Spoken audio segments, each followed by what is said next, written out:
IQ man of Kerala. അദ്ദേഹം ഇന്ന് ഒരു വലിയ തരംഗമായി മാറിയിട്ടുണ്ട്. കഴിഞ്ഞ കുറച്ച് ദിവസങ്ങൾക്കിടയിൽ കുറേ പേർ അദ്ദേഹത്തിൻ്റെ ലേറ്റസ്റ്റ് വീഡിയോ എനിക്ക് അയച്ചു തരികയുണ്ടായി.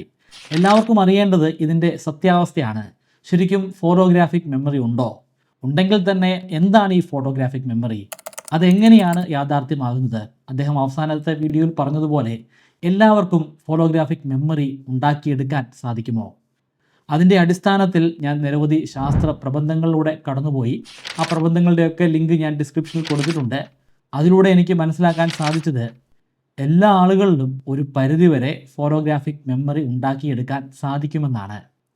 അതെങ്ങനെയാണ്, എന്താണ് ഫോട്ടോഗ്രാഫിക് മെമ്മറി എന്നൊക്കെ വളരെ വിശദമായി തന്നെ ഈ വീഡിയോയിൽ നമുക്ക് പരിശോധിക്കാം. ഒരു പുസ്തകത്തിൽ അടങ്ങിയിരിക്കുന്ന കോണ്ടന്റ്, വളരെ കോംപ്ലിക്കേറ്റഡ് ആയിട്ടുള്ള, കോംപ്ലക്സ് ആയിട്ടുള്ള ശാസ്ത്ര പ്രബന്ധത്തിൽ അടങ്ങിയിരിക്കുന്ന കോണ്ടന്റ്, അതെല്ലാം നമ്മുടെ ഓർമ്മശക്തിയിൽ നമുക്ക് സൂക്ഷിച്ചു വയ്ക്കാൻ സാധിക്കും. ഒരു മാർഗത്തിലൂടെ അല്ല, പല മാർഗത്തിലൂടെ. ചില മാർഗങ്ങൾ എല്ലാവർക്കും പറ്റുന്ന മാർഗങ്ങളല്ല. അതിൻ്റെ മികച്ച ഒരു ഉദാഹരണമാണ് കിം പീക്ക്. അദ്ദേഹത്തെക്കുറിച്ച് ഡീറ്റെയിൽ ആയിട്ടുള്ള ഒരു വീഡിയോ ഞാൻ മുമ്പ് ചെയ്തതാണ്. ഇദ്ദേഹത്തിന് ഒരു പുസ്തകം വായിച്ചു കഴിഞ്ഞാൽ ആ പുസ്തകത്തിലുള്ള മുഴുവൻ കാര്യങ്ങളും, അതിലെ പങ്ക്ച്വേഷൻ മാർക്സ് ഉൾപ്പെടെയുള്ള കാര്യങ്ങൾ അതേപടി എഴുതി വെക്കാനായിട്ട് സാധിക്കും.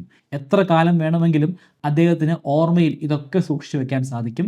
അതിൻ്റെ കാരണം അദ്ദേഹത്തിൻ്റെ തലച്ചോറിൻ്റെ പ്രത്യേകതയാണ്. സാധാരണഗതിയിൽ മനുഷ്യർക്കുള്ളതുപോലെയുള്ള ഒരു തലച്ചോറിൻ്റെ സ്ട്രക്ചറല്ല അദ്ദേഹത്തിനുള്ളത്.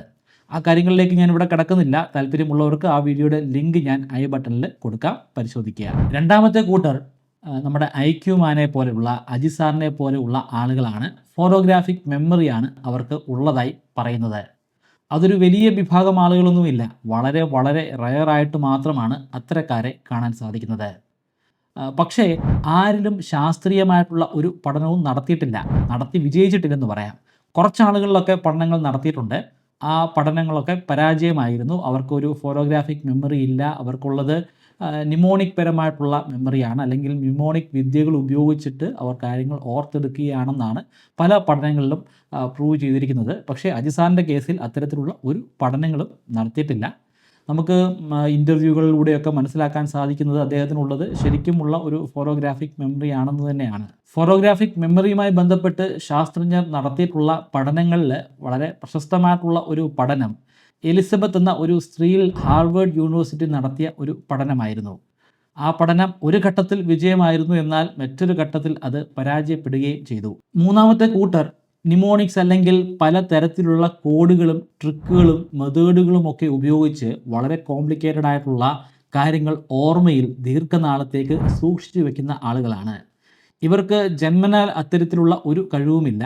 പക്ഷേ പരിശീലനത്തിലൂടെ, കൃത്യമായിട്ടുള്ള മെത്തേഡുകൾ ഉപയോഗിക്കുന്നതിലൂടെ അവർക്ക് പല കാര്യങ്ങളും ഓർത്തു വയ്ക്കാൻ സാധിക്കുന്നതാണ്. ഞാൻ അത്തരത്തിലുള്ള മെത്തേഡുകൾ ഉപയോഗിച്ച് പഠിക്കുന്ന ഒരു വ്യക്തിയാണ്. സ്കൂൾ തലത്തിൽ എനിക്ക് കാര്യമായിട്ട് മാർക്കൊന്നും കിട്ടിയിരുന്നില്ല. എത്ര പഠിച്ചിട്ട് പോയാലും എക്സാമിൻ്റെ സമയത്ത്, അല്ലെങ്കിൽ ടീച്ചേഴ്സ് ക്വസ്റ്റ്യൻ ചോദിക്കുന്ന സമയത്ത് ഞാനൊക്കെ മറന്നുപോകും. ഓർമ്മശക്തി വളരെ വളരെ കുറവായിരുന്നു. എന്നാൽ എൻ്റെ പഠന രീതിയിൽ തന്നെ പിന്നീട് എനിക്ക് മാറ്റങ്ങൾ വരുത്താൻ സാധിച്ചു.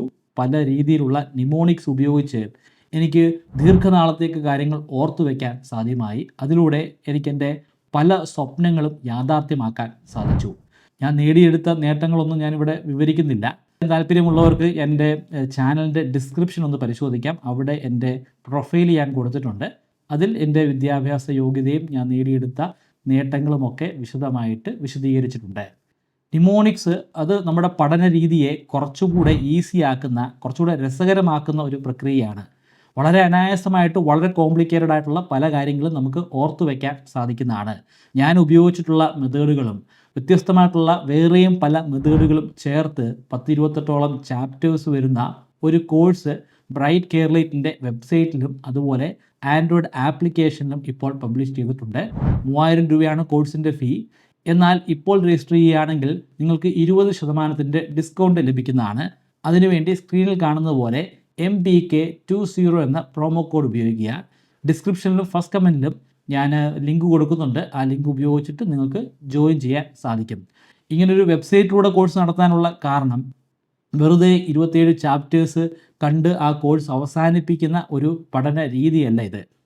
ഇതിൽ നിങ്ങൾക്ക് നേരിട്ട് പേഴ്സണലായിട്ട് എന്നോട് കമ്മ്യൂണിക്കേറ്റ് ചെയ്യാൻ സാധിക്കും. മെഡിസിൻ വിദ്യാർത്ഥികൾ കാണും, ലോ വിദ്യാർത്ഥികൾ കാണും, PSCക്ക് വേണ്ടി പഠിക്കുന്ന ആളുകൾ കാണും, സ്കൂൾ തലത്തിൽ കോളേജ് തലത്തിലൊക്കെ പഠിക്കുന്ന വ്യത്യസ്തരായിട്ടുള്ള വിദ്യാർത്ഥികളുണ്ട്.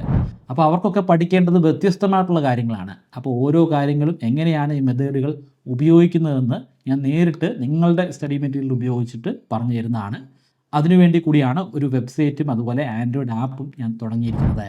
പലരും കൺഫ്യൂസ്ഡ് ആയിട്ട് ഫോട്ടോഗ്രാഫിക് മെമ്മറിയെ ഐഡന്റിക് മെമ്മറി ആയിട്ട് പറയാറുണ്ട്, ഐഡന്റിക് മെമ്മറിയെ ഫോട്ടോഗ്രാഫിക് മെമ്മറി ആയിട്ടും പറയാറുണ്ട്. പക്ഷേ രണ്ടും തമ്മിൽ ഒരുപാട് വ്യത്യാസങ്ങളുണ്ട്.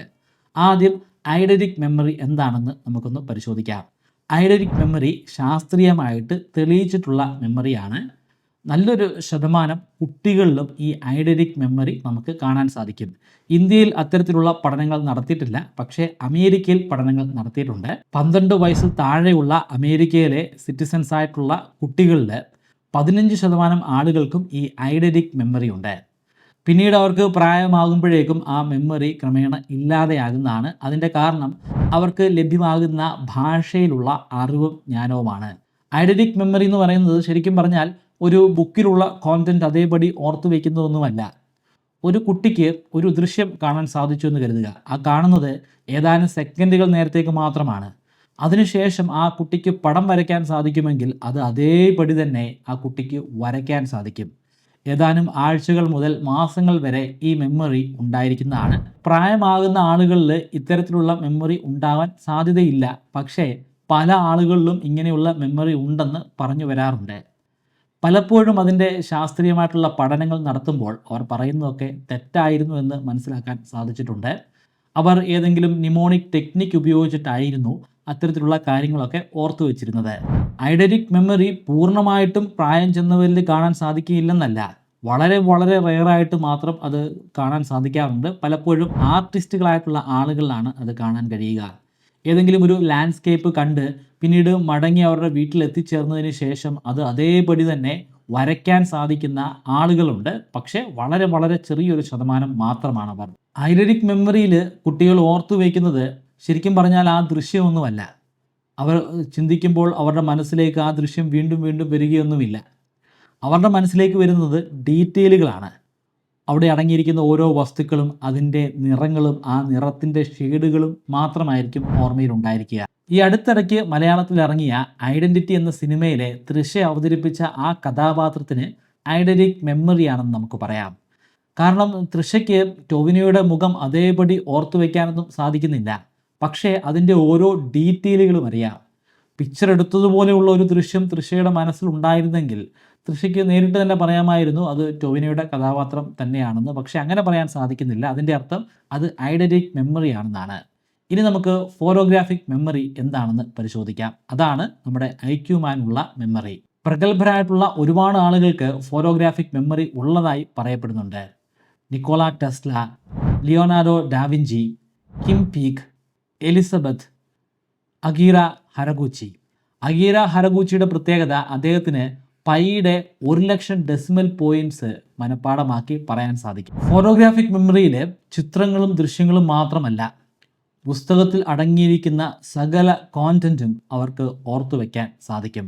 പുസ്തകം ഒന്ന് വായിച്ചതിന് ശേഷം പങ്ക്ച്വേഷൻ മാർക്ക് പോലും തെറ്റാതെ അവർക്ക് എഴുതാൻ സാധിക്കുന്നതാണ്. ഒരു ബോർഡിൽ ഒരുപാട് അക്കങ്ങൾ, നമ്പേഴ്സ്, ആൽഫബറ്റ്സ് അതുപോലെ സിംബൽസ് ഒക്കെ എഴുതി വച്ചു കഴിഞ്ഞാൽ അജിസാറിന് നിമിഷ നേരം കൊണ്ട് അത് ഓർത്തു വയ്ക്കാൻ സാധിക്കും. അത് മൊത്തത്തിലൊന്ന് വായിക്കാനുള്ള സമയം പോലും അദ്ദേഹം എടുക്കുന്നില്ല. അതുകൊണ്ടാണ് ഞാൻ പറയുന്നത് അദ്ദേഹത്തിന് ഫോട്ടോഗ്രാഫിക് മെമ്മറി ആയിരിക്കും ഉണ്ടായിരിക്കുകയെന്ന്. കാരണം ഞാൻ ഉപയോഗിക്കുന്നത് പോലെയുള്ള ടെക്നിക്കുകളാണെങ്കിൽ അറ്റ്ലീസ്റ്റ് അതിലെഴുതിയിരിക്കുന്ന മുഴുവൻ ക്യാരക്ടേഴ്സും ഒന്ന് വായിക്കാനുള്ള സമയമെങ്കിലും എടുക്കും. പക്ഷേ അദ്ദേഹം അത്രയും തന്നെ സമയം എടുക്കുന്നില്ല. അദ്ദേഹം ജസ്റ്റ് ഒന്ന് നോക്കി ഒരു പിക്ചർ എടുക്കുന്നത് പോലെയാണ് നമുക്ക് മനസ്സിലാകുക. പിന്നീട് അതേ പിക്ചറിൽ അദ്ദേഹം മനസ്സിൽ കണ്ടുകൊണ്ട് അതിനെ വീണ്ടും റീകോൾ ചെയ്തെടുക്കുകയാണ് ചെയ്യുന്നത്. അജിസാറിൻ്റെ ലേറ്റസ്റ്റ് വീഡിയോയിൽ അദ്ദേഹം പറയുന്നത് ഇത് എല്ലാവരെ കൊണ്ടും സാധിക്കുന്ന കാര്യമാണ്, അതിന് നിരന്തരമായിട്ടുള്ള പരിശീലനം വേണമെന്നാണ്. ഒരു പരിധി വരെ അത് ശരിയാണ്. പൂർണ്ണമായിട്ടും അദ്ദേഹം ചെയ്യുന്ന രീതിയിൽ നമുക്ക് ഓർത്തു വയ്ക്കാൻ സാധിക്കുകയില്ല. പക്ഷേ ചില മെത്തേഡുകളുണ്ട്. ആ മെത്തേഡുകളിലൂടെ നമ്മുടെ മെമ്മറി നമുക്ക് ഡെവലപ്പ് ചെയ്ത് വരാം. പക്ഷേ അതിന് വളരെയധികം പ്രയാസം നിറഞ്ഞ ഒരു ട്രെയിനിങ് പ്രോസസ്സിലൂടെ നമ്മൾ കടന്നു പോകണം. മിലിറ്ററി മെത്തേഡ് എന്നാണ് ഈ മെത്തേഡിൻ്റെ പേര്. വർഷങ്ങൾക്ക് മുമ്പ് മിലിറ്ററി ഓഫീസേഴ്സ് ഇത് വിദഗ്ധമായിട്ട് ഉപയോഗിച്ച് തെളിയിച്ചതാണെന്ന് പറയപ്പെടുന്നുണ്ട്. അതിനുവേണ്ടി നമ്മൾ 1 മാസത്തെ റിഗറസ് ആയിട്ടുള്ള ട്രെയിനിങ്ങിലൂടെ കടന്നു പോകണം. ട്രെയിനിങ്ങിൽ നമ്മൾ 25 ദിവസം കൃത്യമായിട്ട് പങ്കെടുത്തു. 26ാമത്തെ ദിവസം നമുക്ക് എന്തെങ്കിലും കാരണത്താൽ പങ്കെടുക്കാൻ കഴിഞ്ഞില്ലെങ്കിൽ വീണ്ടും ആദ്യം മുതൽ 1ാമത്തെ ദിവസം ചെയ്തതുപോലെ വീണ്ടും ഈ ട്രെയിനിങ് നമ്മൾ ആവർത്തിക്കേണ്ടതായിട്ടുണ്ട്. കൃത്യമായിട്ട് 30 ദിവസം ഇത് പ്രാവർത്തികമാക്കിയാൽ മാത്രമേ നമുക്ക് ഒരു ബെനിഫിറ്റ് ലഭ്യമാവുകയുള്ളൂ. ഈ ഒരു പരിശീലനത്തിനു വേണ്ടി നിങ്ങൾക്ക് ആകെ വേണ്ടത് പ്രകാശം ഒട്ടും പ്രവേശിക്കാത്ത ഒരു ഇരുണ്ട മുറിയാണ്. രാത്രിയിലാണ് നമ്മൾ ഈ പരീക്ഷണം നടത്തുന്നതെങ്കിൽ ഇരുണ്ട മുറി കിട്ടാൻ ഒട്ടും പ്രയാസമില്ല. ഏതൊരു മുറിയും നമുക്ക് ഇരുണ്ട മുറിയായിട്ട് തന്നെ കിട്ടും. അർദ്ധരാത്രിയുടെ കഴിഞ്ഞുള്ള സമയമാണെങ്കിൽ ശബ്ദത്തിൻ്റെ പ്രശ്നങ്ങളും ഉണ്ടായിരിക്കുന്നതല്ല, എല്ലാവരും ഉറങ്ങിയിട്ടുണ്ടായിരിക്കുമല്ലോ. പക്ഷേ നിങ്ങളുടെ തൊട്ടരികിൽ തന്നെ ഒരു ടേബിൾ ലാമ്പ് ഉണ്ടായിരിക്കണം. കാരണം നിങ്ങൾക്ക് ഏത് നിമിഷം വേണമെങ്കിലും ആ ടേബിൾ ലാമ്പ് കത്തിക്കാനായിട്ട് സാധിക്കണം. എപ്പോൾ വേണമെങ്കിലും അത് കെടുത്താനും സാധിക്കണം. അങ്ങനെയുള്ള ഒരു സിസ്റ്റം ഉണ്ടായിരിക്കണം. പിന്നെ നിങ്ങൾ പഠിക്കാൻ ആഗ്രഹിക്കുന്ന അല്ലെങ്കിൽ മെമ്മറൈസ് ചെയ്യാൻ ആഗ്രഹിക്കുന്ന ബുക്ക് അല്ലെങ്കിൽ ആർട്ടിക്കിൾ, ആ ആർട്ടിക്കിൾ എടുക്കുക. അപ്പോൾ അതിലെ ഒരു പാരഗ്രാഫ് മാത്രം ആദ്യം എടുക്കുന്നതായിരിക്കും നല്ലത്. ആ പാരഗ്രാഫ് മാത്രമായിരിക്കണം നിങ്ങളുടെ ദൃഷ്ടിയിൽ പതിയേണ്ടത്. ബാക്കിയുള്ള പാരഗ്രാഫുകൾ ഏതെങ്കിലും വെള്ള പേപ്പർ വല്ലതും ഉപയോഗിച്ചിട്ട് മറയ്ക്കാനായിട്ട് ശ്രമിക്കുക. അതിനുശേഷം നിങ്ങൾ ലൈറ്റ് ഓഫ് ചെയ്യുക. നിങ്ങളുടെ ദൃഷ്ടി പൂർണ്ണമായിട്ടും ആ ബുക്കിൻ്റെ നേരെ തന്നെ ആയിരിക്കണം. പിന്നീട് നിങ്ങൾ ലൈറ്റ് ഒന്ന് ഓൺ ചെയ്തിട്ട് പെട്ടെന്ന് തന്നെ ഏതാനും ഒരു നിമിഷങ്ങൾക്കുള്ളിൽ തന്നെ ആ ലൈറ്റ് ഓഫ് ചെയ്യണം. ഓഫ് ചെയ്യുമ്പോഴും നിങ്ങളുടെ ദൃഷ്ടി ഉണ്ടായിരുന്നത് ആ പാരഗ്രാഫിൽ തന്നെയാണ്. അങ്ങനെയാണെങ്കിൽ ആ പാരഗ്രാഫിലെ കുറേ കാര്യങ്ങൾ അപ്പോഴും നിങ്ങളുടെ കണ്ണിൽ തന്നെ ഉണ്ടായിരിക്കും. ആദ്യഘട്ടത്തിൽ പലർക്കും അങ്ങനെ ഒരു പിക്ചർ കിട്ടിയില്ല എന്ന് വരാം. പക്ഷേ നിരാശരാകണ്ട. വീണ്ടും നിങ്ങൾ ലൈറ്റ് ഒന്ന് ഓൺ ചെയ്യുക. നിമിഷ നേരങ്ങൾക്കുള്ളിൽ തന്നെ 1-2 സെക്കൻഡുകൾക്കുള്ളിൽ തന്നെ അത് ഓഫ് ചെയ്യുക. 1 സെക്കൻഡിൽ തന്നെ ഓഫ് ചെയ്യുന്നതായിരിക്കും ഏറ്റവും ഉചിതം. അപ്പോഴും നിങ്ങളുടെ ദൃഷ്ടി അവിടേക്ക് മാത്രമായിരിക്കും. നിങ്ങൾ കോൺസെൻട്രേറ്റ് ചെയ്തിരിക്കുകയാണ്. നിങ്ങൾക്ക് ഏറ്റവും കൂടുതൽ കോൺസെൻട്രേഷൻ നിങ്ങൾ പോലും അറിയാതെ ആ സമയത്ത് നിങ്ങൾക്ക് കിട്ടുന്നതാണ്. പിന്നെ വീണ്ടും ഇത് ആവർത്തിക്കുക. ഇങ്ങനെ ആവർത്തിച്ച് ഒരു 15 മിനിറ്റ് നേരം നിങ്ങൾ ആ പാരഗ്രാഫ് വായിക്കാനായിട്ട് ശ്രമിക്കുക. 15 മിനിറ്റ് കഴിയുമ്പം കുറച്ച് പേർക്കൊക്കെ പൂർണ്ണമായിട്ടും ആ പാരഗ്രാഫ് അതേപടി മെമ്മറൈസ് ചെയ്യാനായിട്ട് സാധിച്ചു എന്ന് വരാം. ചിലർക്ക് സാധിച്ചില്ല എന്ന് വരാം. കാരണം ഈ ഒരു ഫോട്ടോഗ്രാഫിക് മെമ്മറിയുടെ പ്രത്യേകത എന്ന് പറയുന്നത് എല്ലാവർക്കും ഒരുപോലെ കിട്ടുകയില്ല. പലരുടെയും മെമ്മറി, എല്ലാവരുടെയും മെമ്മറി വ്യത്യസ്തമാണ്. ചിലർക്ക് കൂടുതലായിട്ട് ഇത്തരത്തിലുള്ള ദൃശ്യങ്ങൾ ഓർത്തു വയ്ക്കാൻ സാധിക്കും, ചിലർക്കത് സാധിച്ചില്ല എന്ന് വരാം. ഇതേ കാര്യം തന്നെ നിങ്ങൾ അടുത്ത ദിവസവും രാത്രിയിൽ ഏതാണ്ട് അതേ സമയത്ത് തന്നെ ആവർത്തിക്കുക. ഇതേപോലെ തന്നെ ചെയ്യുക. നിങ്ങൾ ആ പാരഗ്രാഫ് ഓൾറെഡി പഠിച്ചിട്ടുണ്ടെങ്കിൽ നിങ്ങൾ അടുത്തൊരു പാരഗ്രാഫ് എടുക്കുക. അങ്ങനെ ആവർത്തിച്ച് നിങ്ങൾ ഈ 30 ദിവസവും തുടർച്ചയായിട്ട് ഒരു ദിവസം പോലും മിസ്സാവാതെ ചെയ്യുക. ഈ 30 ദിവസവും വേണമെങ്കിൽ നിങ്ങൾക്ക് ഒരേ പാരഗ്രാഫ് തന്നെ നോക്കാം. അല്ലെങ്കിൽ ആ ഒരു പാരഗ്രാഫ് കഴിഞ്ഞുള്ള അടുത്ത പാരഗ്രാഫ് കൂടി നിങ്ങൾക്ക് ഉൾപ്പെടുത്താം. അല്ലെങ്കിൽ ആ പേജ് പൂർണ്ണമായിട്ട് മെമ്മറൈസ് ചെയ്യാനായിട്ട് നിങ്ങൾക്ക് ഈ സമയം ഉപയോഗിക്കാം. അങ്ങനെ 1 മാസത്തിന് ശേഷം നിങ്ങൾക്ക് ആ പേജിലുള്ള കോണ്ടൻറ്റ് അതേപടി പങ്ക്ച്വേഷൻ മാർക്സ് ഉൾപ്പെടെ ഓർത്തു വയ്ക്കാൻ സാധിക്കുകയാണെങ്കിൽ നിങ്ങൾക്ക് ഫോട്ടോഗ്രാഫിക് മെമ്മറി കിട്ടി. പിന്നീട് നിങ്ങൾക്ക് ഒരു ഇരുണ്ട മുറിയൊന്നും ആവശ്യമില്ല. അജിസാർ ചെയ്യുന്നത് പോലെ ഒരു ബോർഡിലേക്ക്, ഒരുപാട് ആളുകളുള്ള, ശബ്ദങ്ങളുള്ള ഒരു ബോർഡിലേക്ക് നോക്കുമ്പോൾ നിങ്ങളുടെ കോൺസെൻട്രേഷൻ കൂടിയിട്ടുണ്ടായിരിക്കും. നിങ്ങൾക്ക് പരിസരത്തുണ്ടാകുന്ന ശബ്ദങ്ങളെ ഒന്നും കേൾക്കാൻ സാധിക്കില്ല. ആ ഒരു ഞൊടിയിടയിൽ നിങ്ങൾക്ക് കാണാൻ സാധിക്കുന്നത് ആ ഒരു ദൃശ്യം മാത്രമാണ്. ആ ദൃശ്യം നിങ്ങളുടെ മെമ്മറിയിൽ പതിഞ്ഞിട്ടുണ്ടായിരിക്കും. അത് ഒരുപാട് നാളുകൾ നിങ്ങളുടെ മെമ്മറിയിൽ ഉണ്ടായിരിക്കുന്നതുമാണ്. ഞാൻ ഇങ്ങനെ പറയുമ്പോൾ പോലും എല്ലാവർക്കും ഇത് ഒരുപോലെ ബാധകമല്ല. ചില ആളുകൾക്ക് ഇതിൽ കൃത്യമായിട്ട് അജിസാറിന് കിട്ടിയതുപോലുള്ള ഒരു ശേഷി കിട്ടിയേക്കാം, വളരെ കുറച്ച് ആളുകൾക്ക്. കുറേ പേർക്ക് അതിൻ്റെ ഒരു ചെറിയ ശതമാനമെങ്കിലും ഗ്രാസ്പ് ചെയ്യാനായിട്ട് സാധിച്ചു എന്ന് വരാം. കുറേ പേർക്ക് ഇത് ശരിക്കും വളരെ പ്രയാസമായിട്ട് തോന്നി അത് പാതി വഴിക്ക് നിർത്തിപ്പോയെന്നും വരാം. ബഹുഭൂരിപക്ഷം ആളുകളും ഈ ട്രെയിനിങ് ശരിക്കും പൂർത്തിയാക്കാതെ നിർത്തിപ്പോകുന്നതായിരിക്കും പതിവ്. കാരണം ഇത് അത്ര എളുപ്പമുള്ള ഒരു പ്രക്രിയയല്ല. വളരെയധികം നിരന്തരമായിട്ടുള്ള പരിശീലനങ്ങളിലൂടെ മാത്രമേ നമുക്ക് ഈ കാര്യങ്ങൾ നേടിയെടുക്കാൻ സാധിക്കുകയുള്ളൂ. അപ്പോൾ ഇങ്ങനെ ഒരു സ്ഥിതി നമുക്ക് കിട്ടിക്കഴിഞ്ഞാൽ, അപ്പോൾ അദ്ദേഹത്തിൻ്റെ വീഡിയോകൾ കാണുന്നത് പോലെ തന്നെ ഒരു കയ്യിൽ കുറേയധികം മുട്ടായികളോ അല്ലെങ്കിൽ അരിമിനികളോ ഒക്കെ എടുത്തു കഴിഞ്ഞാൽ ഒറ്റ നോട്ടത്തിൽ തന്നെ അദ്ദേഹത്തിന് ആ ദൃശ്യം ഒരു ഫോട്ടോയായിട്ട് എടുക്കാനും അതിനകത്ത് അടങ്ങിയിരിക്കുന്ന അരിമണികളുടെ എണ്ണം കൃത്യമായിട്ട് എണ്ണി പറയാനും അദ്ദേഹത്തിന് സാധിക്കുന്നതാണ്. ഫോട്ടോഗ്രാഫിക് മെമ്മറി ഉള്ള ആളുകൾക്ക് സാധിക്കുന്നതാണ്. പക്ഷേ അപ്പോഴും ഞാൻ പറയുകയാണ്, ഇത്തരത്തിൽ ഫോട്ടോഗ്രാഫിക് മെമ്മറി ഉള്ള ഒരു വ്യക്തിയിലും ശാസ്ത്രീയമായിട്ടുള്ള പഠനങ്ങൾ നടത്തി ആ വ്യക്തിക്ക് ഫോട്ടോഗ്രാഫിക് മെമ്മറി ഉണ്ടെന്ന് ഇതുവരെ പ്രൂവ് ചെയ്തിട്ടില്ല. പക്ഷെ ഒരുപാട് ആളുകൾക്ക് ഇങ്ങനൊരു സിദ്ധി നേടിയെടുക്കാൻ സാധിച്ചു എന്നത് ഒരു യാഥാർത്ഥ്യമാണ്. ശാസ്ത്രീയമായിട്ട് പലരും അത് തെളിയിക്കാനായിട്ട് മുതിരുന്നില്ല, അല്ലെങ്കിൽ അങ്ങനെയുള്ള ശാസ്ത്രീയ പഠനങ്ങൾ നടത്തുന്നതിൽ ഒരുപാട് ന്യൂനതകളുണ്ടെന്നൊക്കെയാണ് നമുക്ക് മനസ്സിലാക്കാൻ സാധിക്കുന്നത്. കാരണം ഇതൊക്കെ ഒരു വ്യക്തിയുടെ മനസ്സിൽ നടക്കുന്ന കാര്യമാണ്. ആ മനസ്സിൽ നടക്കുന്ന കാര്യത്തെ ശരിക്കും മനസ്സിലാക്കാൻ ശാസ്ത്രത്തിന് പരിമിതികളുണ്ട്. അത് ഒരു റീസൺ ആയിരിക്കാം. പിന്നെ ഒരുപാട് കപട നാണയങ്ങളും ഈ കൂട്ടത്തിലുണ്ട്. അജിസാറിൻ്റെ കാര്യമല്ല, പല ആളുകളും പല വാദങ്ങളുമായിട്ട് വരാറുണ്ട്. അവർക്ക് ശരിക്കുമുള്ളത് ഞാൻ മുമ്പ് പറഞ്ഞതുപോലുള്ള നിമോണിക് മെമ്മറി ആയിരിക്കും. അപ്പം അങ്ങനെ ട്രിക്കുകൾ ഉപയോഗിച്ചിട്ട് നമുക്ക് ഓർത്ത് വയ്ക്കാനായിട്ടൊക്കെ സാധിക്കും. അങ്ങനെയുള്ള ആളുകൾ തനിക്ക് ഈ ഒരു സിദ്ധിയും ഉണ്ടെന്ന് പറഞ്ഞു വരികയും അവരിൽ പരീക്ഷണം നടത്തി പരാജയപ്പെടുകയും ഒക്കെയാണ് പതിവ്.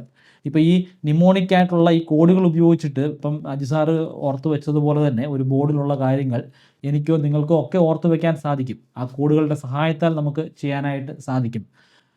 പക്ഷേ അതിന് കൂടുതൽ സമയം വേണം. നമ്മൾ അതൊന്ന് വായിക്കാനുള്ള സമയമെങ്കിലും വേണം. മുഴുവൻ ഒരു 30, 40 അല്ലെങ്കിൽ 50 അക്കങ്ങളുണ്ടെങ്കിൽ അത് മുഴുവൻ ഒന്ന് വായിക്കാനുള്ള സമയമെങ്കിലും വേണം. പക്ഷേ അജിസാറിൻ്റെ കേസിൽ അത്രയും സമയം എടുക്കുന്നില്ല. അദ്ദേഹം ഒരു ഫോട്ടോ എടുക്കുന്ന പോലെ ജസ്റ്റ് ഒന്ന് നോക്കിയിട്ട് പിന്നീട് അതിലെഴുതിയിരിക്കുന്ന കാര്യങ്ങളൊക്കെ പല രീതിയിൽ അദ്ദേഹം പറയുകയാണ്. അത് പ്യുവർലി ഫോട്ടോഗ്രാഫിക് മെമ്മറിയാണ്. അപ്പോൾ അതിൽ സംശയിക്കേണ്ടതായിട്ടുള്ള ഒരു കാര്യവും ഉള്ളതായിട്ട് എനിക്ക് തോന്നുന്നില്ല. അദ്ദേഹത്തിൻ്റെ വാക്കുകളിലൂടെ അത് അത്രയും കോൺഫിഡൻ്റ് ആയിട്ട് തന്നെയാണ് അദ്ദേഹം പറയുന്നത്. അത് കൃത്യമാണെന്ന് നമുക്ക് പറയാൻ സാധിക്കും. കൂടാതെ ഒരുപാട് ചാനലുകളിൽ അദ്ദേഹത്തിൻ്റെ വീഡിയോസ് വന്നിട്ടുണ്ട്. ഒരുപാട് പബ്ലിക്കിൻ്റെ മുമ്പിൽ വെച്ച് അദ്ദേഹം ചെയ്തിട്ടുണ്ട്. ആർക്കും അത് തെറ്റാണെന്ന് തെളിയിക്കാൻ സാധിച്ചിട്ടില്ല. അതുകൊണ്ട് തന്നെ അത് യാഥാർത്ഥ്യമാണെന്ന് പറയേണ്ടി വരും. പിന്നീട് അദ്ദേഹത്തിന് വേറെയും പല സിദ്ധികൾ ഉള്ളതായിട്ട് നമുക്ക് മനസ്സിലാക്കാം. 4, 5, 6 ഒക്കെ അക്കങ്ങളുള്ള 2 സംഖ്യകൾ പരസ്പരം മൾട്ടിപ്ലൈ ചെയ്യാനായിട്ട് അദ്ദേഹത്തിന് സാധിക്കും. അദ്ദേഹം തന്നെ അതിൻ്റെ റീസൺ പറഞ്ഞിട്ടുണ്ട്, ഇത് പ്യുവർ വേദിക് മാത്സ് ആണെന്ന്. പല ആളുകളും അത് തെറ്റാണ്, അദ്ദേഹം വെറുതെ പറയുകയാണെന്നൊക്കെ പറയാറുണ്ട്. പക്ഷേ അങ്ങനെയല്ല.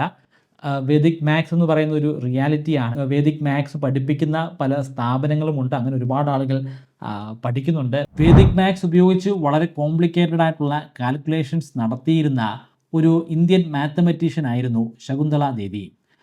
എല്ലാവർക്കും ശകുന്തള ദേവിയെ പോലെ ആകാൻ സാധിക്കുകയില്ല. വേദിക് മാത്സ് നമ്മൾ പഠിച്ചാലും അത് നമ്മുടെ ഐക്യുവുമായിട്ട് ബന്ധപ്പെട്ടിട്ടുള്ളതാണ്.